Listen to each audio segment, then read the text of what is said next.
In the summer of 2024, 12 of the greatest minds in the history of video game development, design, and theory gathered in the woods of Southern Oregon to discuss the modern gaming industry and the emergence of artificial intelligence technology. This is a series of conversations between old friends, old men now, men who have shaped the gaming world as we know it today, and whose innovations will continue to influence how we play for generations to come. Episode 3, on the evolution of audience engagement in interactive technologies. So I say the same thing with for India.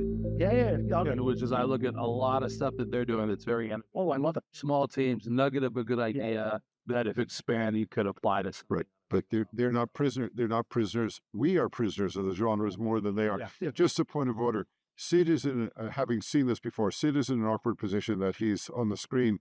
Sid, would you like to say something, or at least I was to raise? I want to hear more from Sid. Right. Yeah, please expound. Yeah.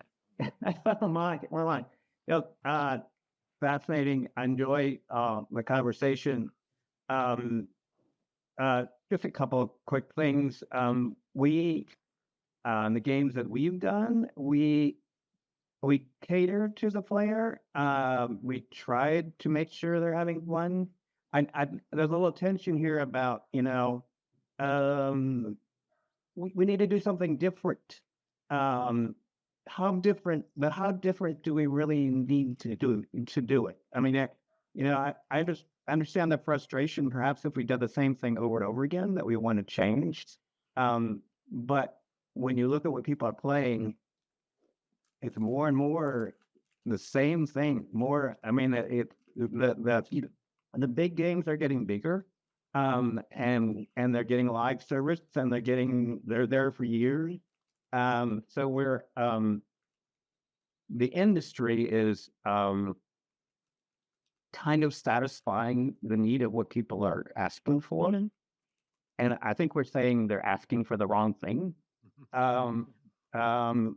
But isn't that our problem? Isn't that their problem? I don't know. I think it's there's some really cool indie things happening.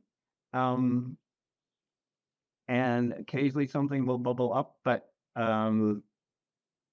we're in a mature part of our history where we know people enjoy doing these things, and a lot of what we do is doing it better and doing whatever it is. So here I am, we're about to release Civilization 7. So it's hard for me to speak about innovation and how we need to do things differently. But there are a lot of people playing that game, and we believe we're bringing joy and happiness and learning and satisfaction to a lot of people. So we can be pretty happy about doing that. Yes, there are opportunities for innovation and newness, etc. But there's nothing wrong in my mind with giving people what they want, what they enjoy, and maybe trying to do it a little better than each time. There was a quote from Sid that I took to heart many, many years ago. I remember Sid said something like, some games the game designer does for themselves. Other games, you're doing for other people. And I felt like that after I did Simmers, which I was so proud of the simulator and all the imagery, but other players would look at that and it's like, what the hell is going on here? And I realized that I had done that game for myself. I wanted to see, could I model all these systems and but didn't really take into account, the transparency of what was going on, the motivational feedback loop and all that stuff, which I probably should have, My wife, at one point in time, when I was particularly upset about one thing or another, she pointed out to me that I was a toy maker, and that was just about as good a job as anyone in the world. Yeah. My wife wins the philosophy. Getting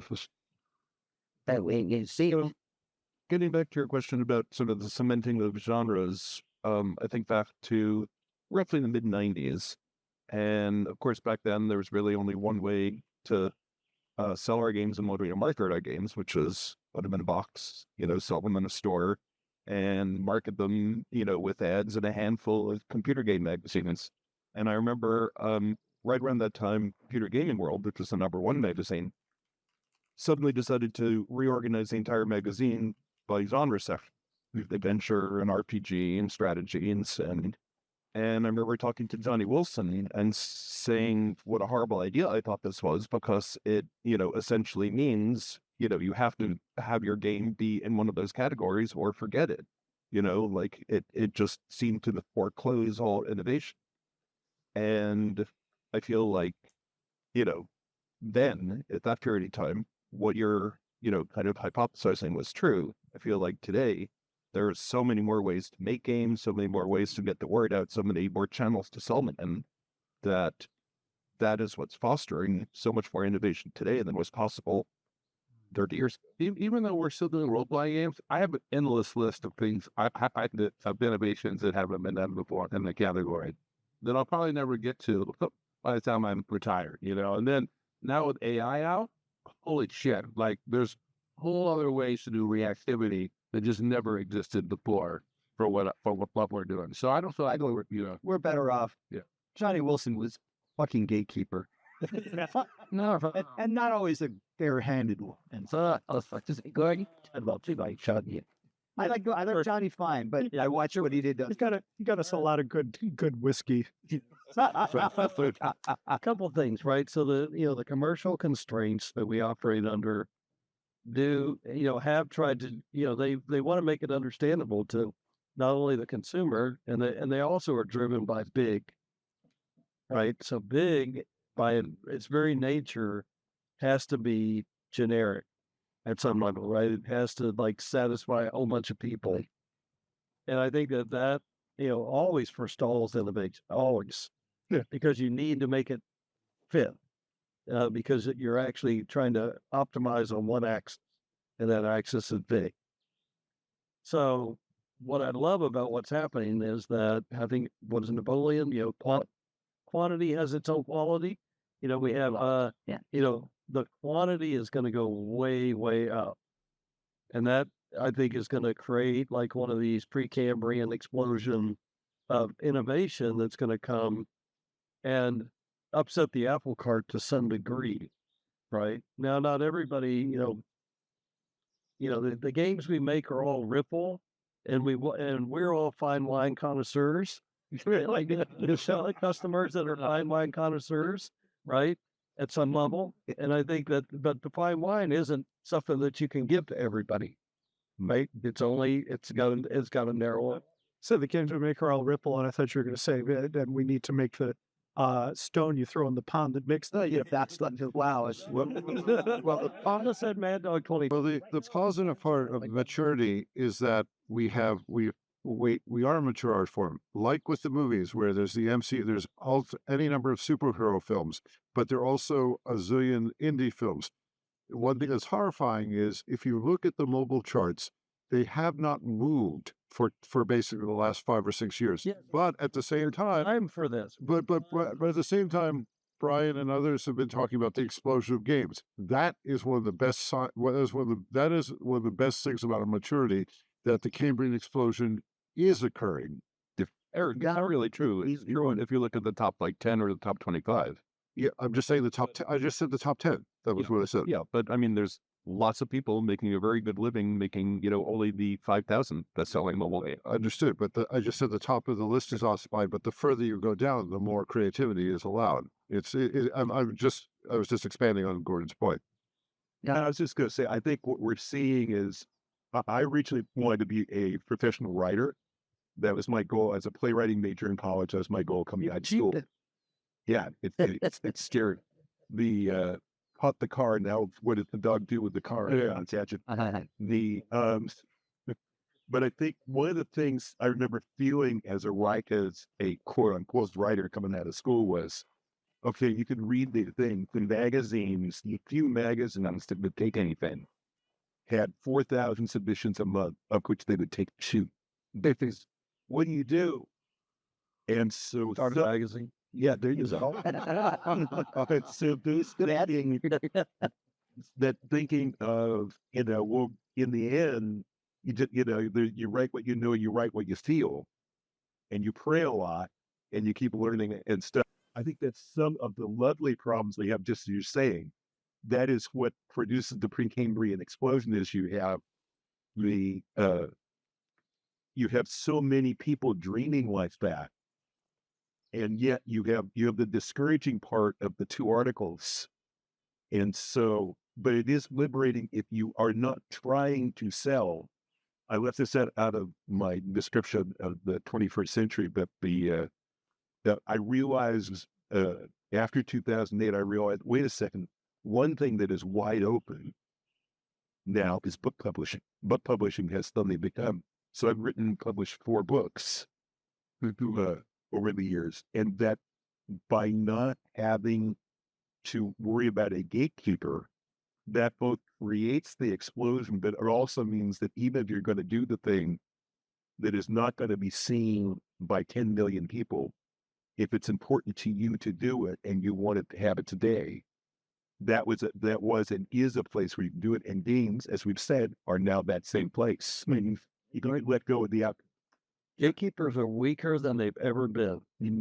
Right now, but the problem is it puts back on the artist or the creator the job of, I have to promote my stuff. I have to find my own audience. I have to do the work that you went through a gatekeeper to have somebody else do that work for you. Yeah, I'd like to invert the terminology here. What we call a gatekeeper could be, that is someone who stops things from getting up, is also a person who promotes things, who calls things to the attention of the public. Yes.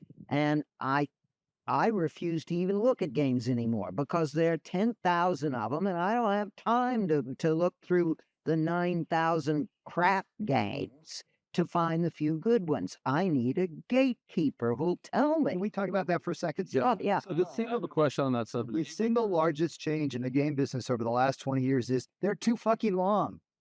How many of you actually? So in 1988, I'll bet I played every Apple II and Commodore 64 game that came out from a major publisher that year.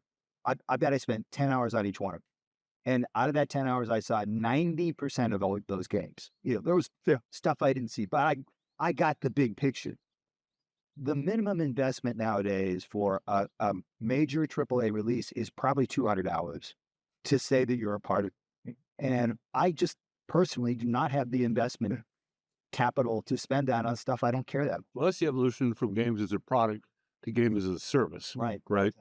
Well, the worst part about that is so for role-playing games, it was like, if you're not like 40 hours or so, you're not like a serious role-playing game. You haven't even seen the game yet. But we know statistically, like 80% of the people will not finish it. Yeah.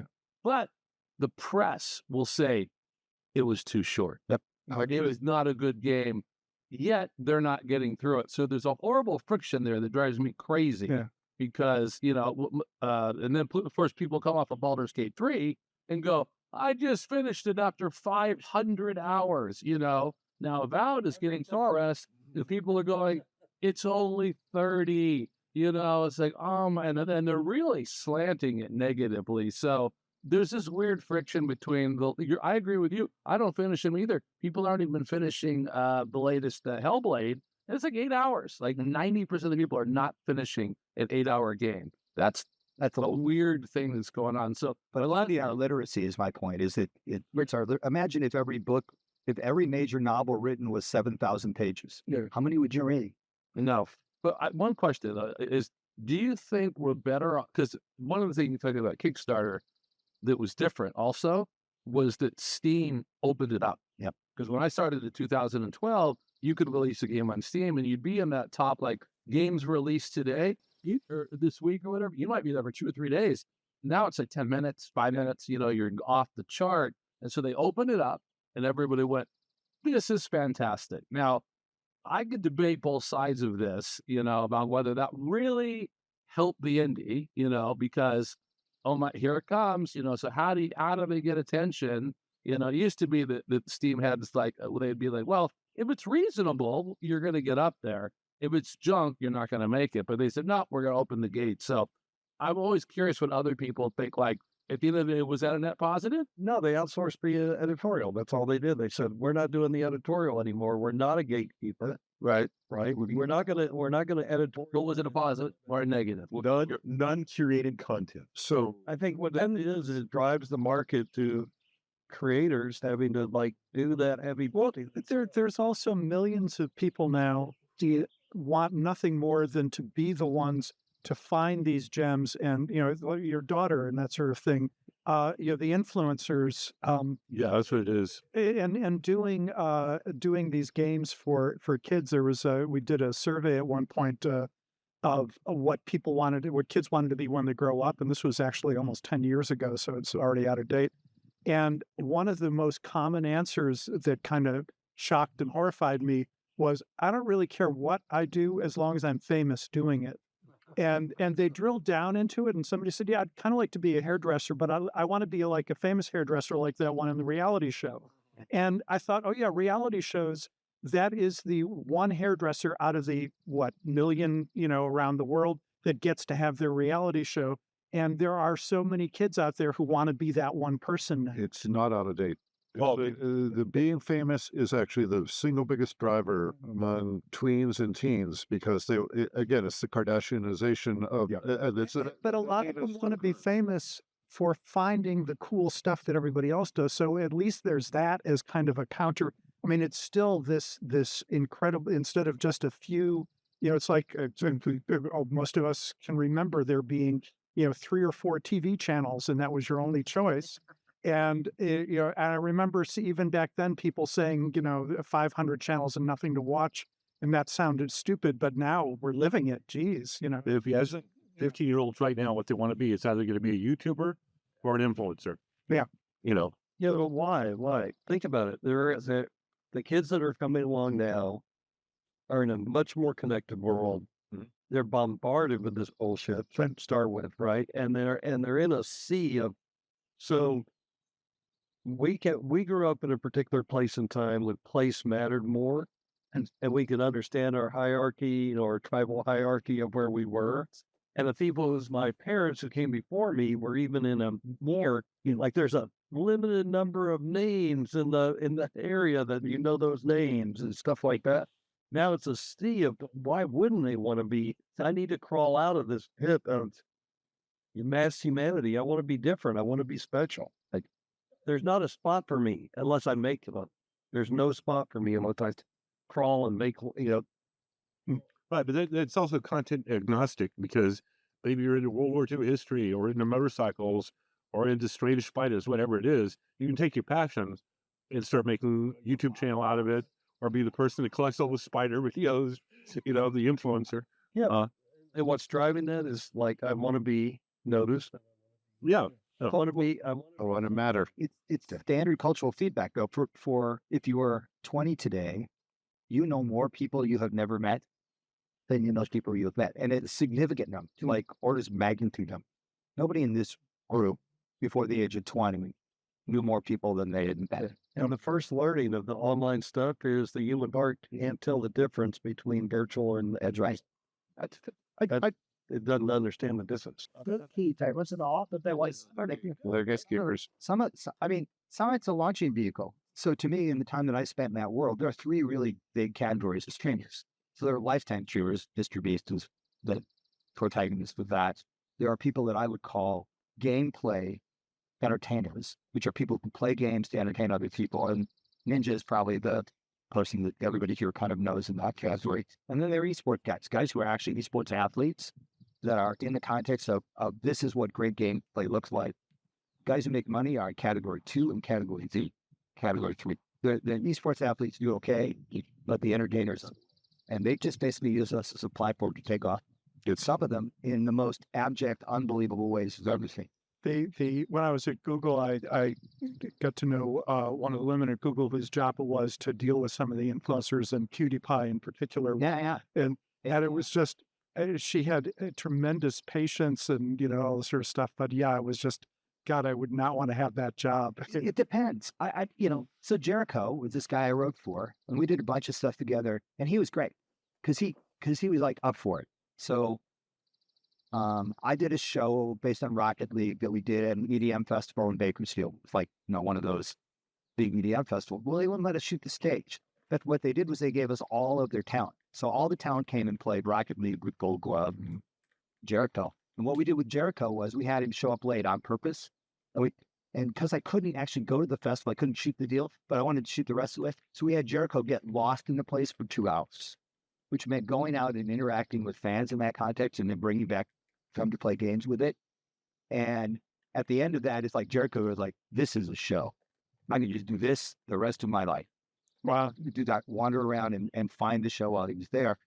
Those guys just get it. If you give them context, they go. The thing that people don't understand about that job is, I went to CAA and they were fascinated by it. Like, oh, have actors want to do this? Like, no, you don't. Like, there's one person in the mainstream entertainment business that works as hard as people in the streaming business, Howard Stern. The rest of them don't. Those guys, 6 hours a day of original content, 5-6 days a week. That's hard work, gentlemen. That is really hard work. So my secret was I'd show up with 6 hours of prepackaged content, and it was pretty easy to get yeses when you come in and say, I'll take care of your Tuesday for you. So it's a really interesting thing, but they use this as a platform. Some of them are editorial. Some of them are really specific about this is a great game, this is not a great game. But, I remember I shipped an Indy 500 game, and the very first thing everybody did when they would play that game was to turn the car around and drive 200 miles an hour into the pack. And they called it bowling. And the object was, how many of the cars could I take out by doing that? Well, no, wait a minute, because I remember when I made that game, yeah. But I remember when it had not yet been released, and you said, "Oh, you're going to enjoy this," and you showed me. So they're doing that because you. Was it possible in that era for me to have that information? But by the way, it drove the 500 guys crazy because I'm launching cars into the crowd. Oh yeah. So I put fences that were a mile high to keep going in the crowd. But it was one of those things. You were right there, boy. It was so much fun driving against everybody else. Like one instant. Yeah.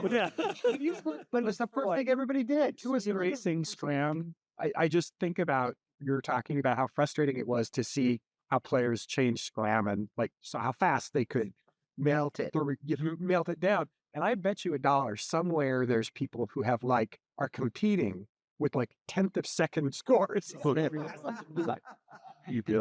But Rich, what you've just described is the latest evolution of one of the basic human entertainments. Tell me a story. Yep. And you're only describing, here's how the story, be aware the story has changed, guys. It's not your father's story. It's not. I always loved it.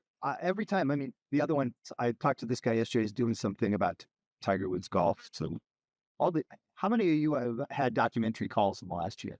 Oh, God. I've had 5 this year. I don't think I had 1 in the previous 10.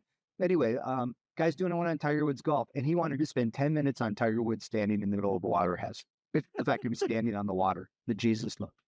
And he said, did you guys put that in? I said, no, it was a bug, and we chose to leave it. So it is, I find that those crowds, those creators, what they're doing is they're taking our stuff and they're making things out of it we never imagined. Yeah. Well, it's like Mystery Science Theater back in the day. Perfect example. Guys from Hopkins, Minnesota, just like me. By the way, Sid, you should probably try raising your hand. And if we don't notice you in about a minute, you should yell. Yeah, you get to yell. Yeah, you have the loudest voice. Yeah, you got a big voice. Yeah, we want to hear from you, Sid. Yeah, you're coming at this is a big amplifier you're on. Just sneeze. We'll all turn it well. That's the voice of Sid. I want to tell you, Sid, forgive me if I told you this years ago, but one of my great experiences with Civilization is whichever one, when you built in the resources.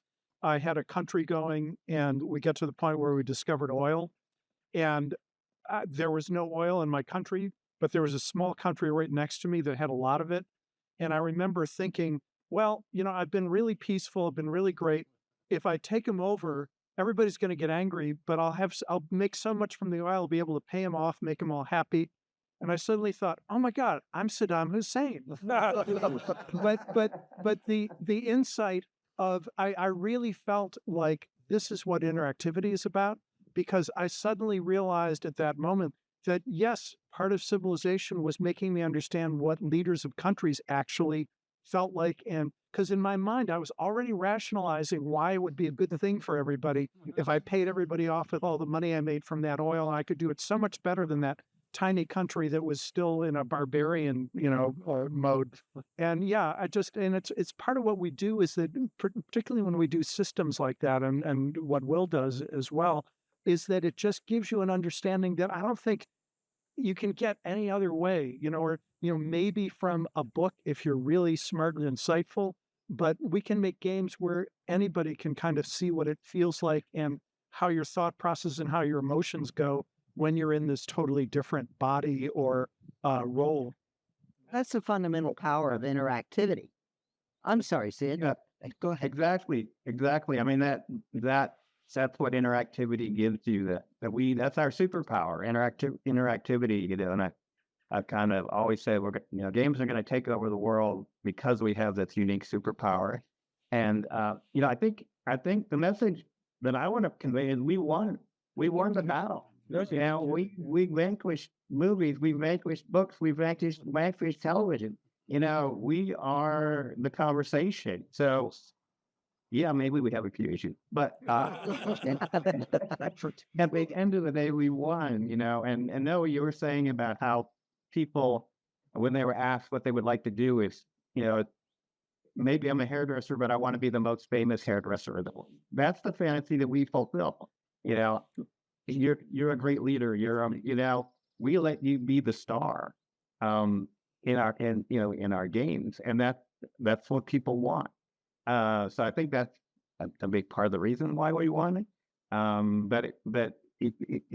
think it's cool that we can all sit here as victors and celebrate our victories. So it's fun to listen to the conversation. Thank you. Yeah, Sid, most big victories for wondering, hey, is this a victory we were fighting for? Or no, this is what I was saying earlier. It's we won, but we didn't. But unfortunately, the victory conditions changed. Our audience, the audience that we brought over to our side, has changed what they do, and that is, I think, one of the most interesting things. Actually, Sid, you talk about this, but several of us all learned from what the initial work that Jim Dunnigan and Redmond Simonson did at SBI, or Tom Roberts before them at Avalon Hill. I know that at least 5 of you grew up with that, but that showed what was possible with simulations, that you could think like Napoleon at Waterloo, that you could understand the decisions that they had to make. But Sid, making Noah one of the nicest people here, and just as Don was saying, that's an achievement. Well, actually, I didn't understand he was actually George Bush. But what they're doing is they're doing shorter histories, and they're doing multi-streaming histories. In other words, the whole multitasking. I mean, again, we're all old. We all either have a 6 or a 7 in front of our age. So we, for instance, 1.5-hour movies, which were short for us, are now way too long for this generation of 20-somethings. So the histories that you enjoyed with Civilization, your grandchildren will look for things that are shorter, and they will look for, they will be following several different streams at one time. So shorter and multiple threads, like reading several books at one time. Anyway, sorry, you were about to say something. Oh, yeah. No, sorry. No, there's also the anomaly that sometimes now the story is not the game or the subject, because it's important than just games. It is the reaction. My reaction to seeing this, That's what we've had with organized sports. I mean, it was one of the realizations I had when I was amazed that people would just watch people playing video games. If they had said, I'm really into football, and I said, oh, what do you play? And they said, oh, I just watch it. We're like, oh, yeah, of course. Most people just watch. Thank God. These things. Yeah, I don't get it. Peter Ronaldo is telling me how much he enjoyed cricket. So why this, I think baseball and cricket are equally boring, but we'll talk Letterby. Well, he said the only reason he watches it is because the commentators, they're very witty, trying to come up with best metaphors in the best way. And so for him, it was a linguistic playfield, it was all about the commentators, not about the game. He didn't care who won the game. I heard, you guys have probably all heard this statistic, people's attention spans are getting shorter when I consume media, that our attention span is now less than a goldfish. Like over 1 second under. And so when you were putting your thing like, what happened to text adventures? To me, it's meta, right? In terms of like people don't even read books as much anymore, and their videos need to be shorter, and they get a lot of their information. I don't even listen to videos on YouTube. I listen to them at 1.25. I can't. They talk too slow. I want to absorb it even faster. So I just think, and you probably, Eric, dude, are on the forefront of seeing a lot, about in terms of people's attention spans, and Actually, Brian, if you look this up, there's a great deal of sociology work that does this. I mean, for instance, there was a recent experiment where an Aboriginal tribe was exposed to the internet, and it destroyed their social comedy.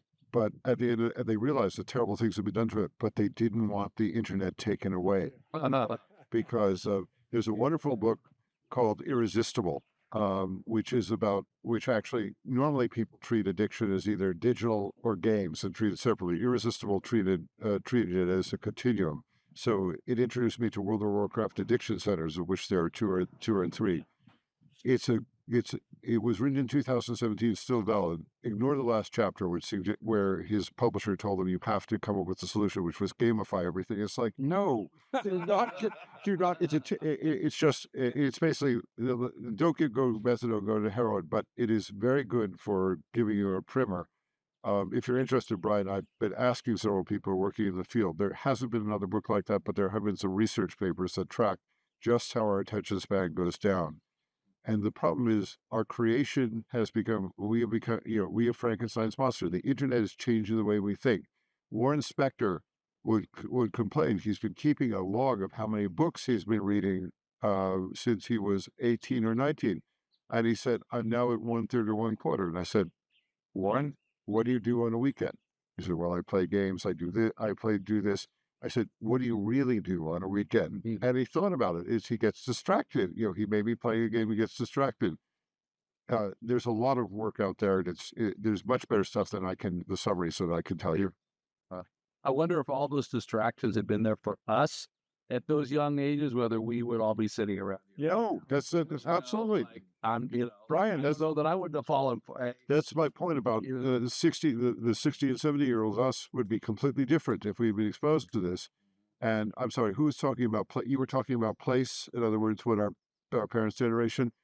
Again, we are creatures of an environment that will never exist. This is a very changed environment, and however much you think it's changed, it's more than you think. Yeah.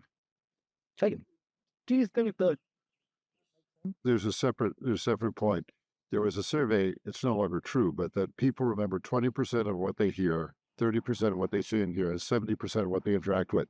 Education is much more powerful for the ability because you can deliver interactivity, you can deliver things immediately. In other words, you have the Library of Alexandria, the steroids, and the internet where you can access anything.